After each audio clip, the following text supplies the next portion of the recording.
Një incident i rënd ka ndodhur në Rozafa Fish City, ku i forti i Gjergj Lucës ka dhunuar klientët. Ngjarja është denoncuar nga dy zonja që kanë rënë prej dhunës, ndërsa incidenti merr përmasa edhe më të mëdha, kur një patrull policie nuk është në gjendje të ndalë agresorin. Gjithçka ka ndodhur brenda Rozafa Fish City, ku sipas denoncimit një roje ka goditur me grushte dy zonja dhe një zotëri që kishin zgjedhur që pas drekës në restorant të bënin një shëtitje në ambientet e jashtme. Jo vetëm kaq, por një përgjigje kërcënuese dhe arrogante. Të dhunuarit kanë marrë edhe nga menaxheri i Rozafa Fish City. Denoncimi është publikuar në Jeta Uqef Albania nga një zonjë që kishte shkuar me familjarë të afërm të saj në restorantin në pronësi të Gjergj Lucës. Sipas saj, ngjarja ka ndodhur pasi ajo dhe familjarët kishin përfunduar drekën dhe kishin dalë për të bërë një xhiro pranë lokalit. Ajo pretendon se grupi ishte e paralajmëruar verbalisht të mos kalonte në një zonë pas restorantit, por kishte vijuar rrugën pasi sipas saj nuk ishte tabela apo sinjalistik ndaluese për klientët. Sipas dëshmisë së saj, pak minuta më vonë, një person ju afrua me vrap dhe ushtroi dhunë fizike dhe një prej shokëve të saj. Qytetaria thotë se personi fillimisht e kapi nga krau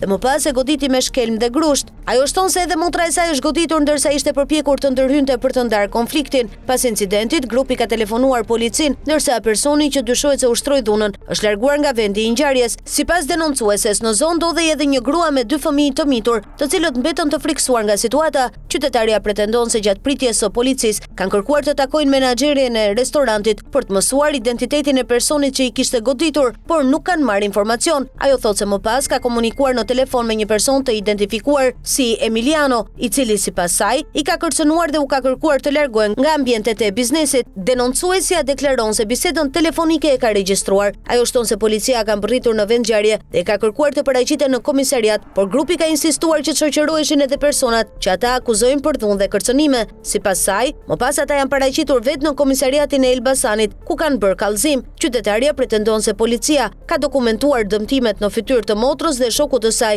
dhe se çështja tashmë po ndiqet nga prokuroria.